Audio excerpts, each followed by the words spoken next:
Can you describe what's happened recently? Your eyesight deteriorated, I gathered, very, very quickly. Can you describe what happened? I got up in the morning, my eyesight was a bit strained. It was dodgy all day. I felt there was something different about it all day. But by 5 o'clock, I felt like there was a tunnel coming in on each side of my eyes, and I wasn't able to see it around the outsides, and everything was very murky. And by literally by 8 o'clock that night, I couldn't see at all.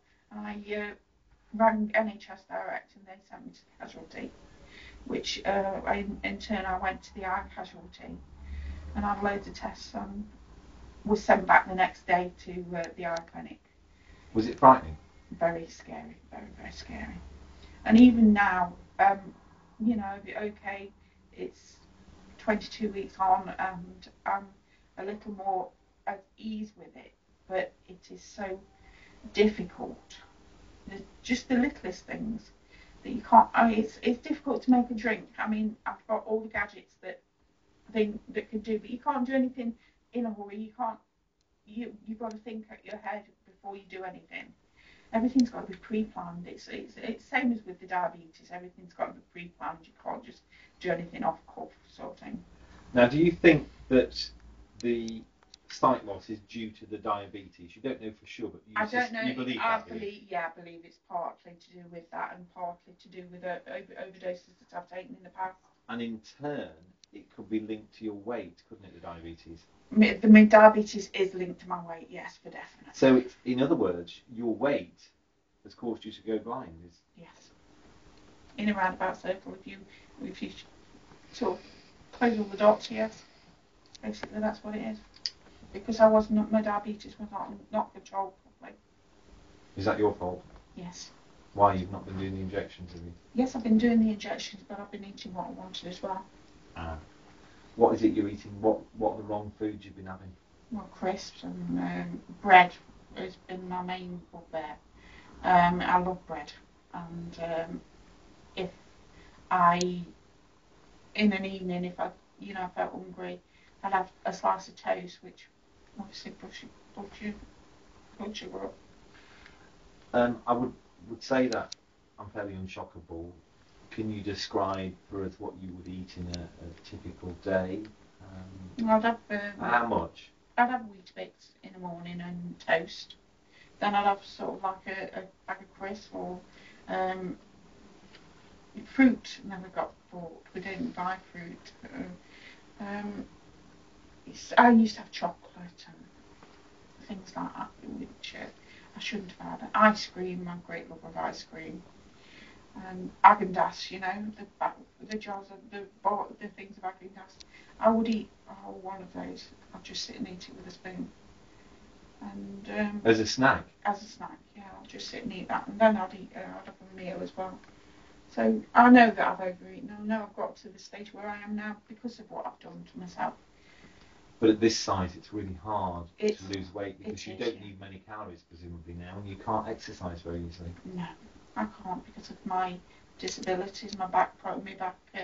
So do you see surgery really as the only way out of this?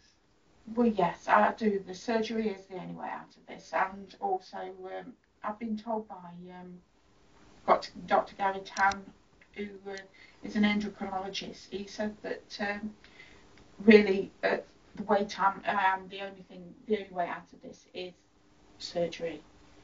He said that's perfectly. And how do you feel, Maxine, about it all? I mean, now it's cost your sight. You must be devastated. If by doing this interview, I'm going to save somebody's going to look at me and say, oh, I don't want to get like that. If that's going to save one person, I know I've done some good. Because I know I've done bad for myself. But if I can do some good for somebody else, then I've done something good in the world. Because I don't want people. If somebody's out there and they're struggling with a weight, please struggle on because, get some help, get some counselling. Because really it's what's in here that's doing the damage. It's the way you think that causes you to gain weight. It's the way you think about yourself, your body, your images of your own self. not what I mean, people are, Have you done binge eating where you literally are not tasting the food, you're just going through it? Yeah, just why for the sake. Why do you think that happens? What do you think's behind it? Is it sort of, are you eating feelings? I don't know. Yes, you are eating feelings. It's all emotions. All emotions. It really is. It's down to other things in your life that you're not dealing with. Can you put your finger on what it is that led you to eat so much? I think a lot of my trouble is relationships I've had in the past and relationships with my parents. Things have been difficult and they are still ongoing, still difficult. So you are a comfort eater? Yes, I am a comfort eater. And I've been a comfort eater for many years. I mean, my grandma has always said to me, never mind, darling, have one of them. It'll make you feel better. It did for a little while. But as you get bigger and bigger, no, it doesn't make me feel better. Because now I can't even breathe properly when I move around. So it's not making me feel better now, is it? And losing your sight is just horrific. Yeah. You can see virtually nothing. At the end of the day, now I'm in a bubble. Is there any hope of the sight coming back? They've not said no, but they've told me to get used to it and start dealing with my life as I am now. Are you registered blind? They haven't registered me as yet, but they have said they were going to do that next time I go. Just finally, how would you sum up how you feel about losing your sight in the latest situation with your health, Maxine? I just desperately want to get fit, get slim. I really do. I want to lose the weight. I want to be me. I don't want to be this blob. I want to be a person. I want to be happy and healthy. What do you think our viewers will think when they see this? Some of them, I suppose, will think, oh, just stop putting food in your mouth. Stop doing it. If it was so simple, nobody would have a problem. Okay.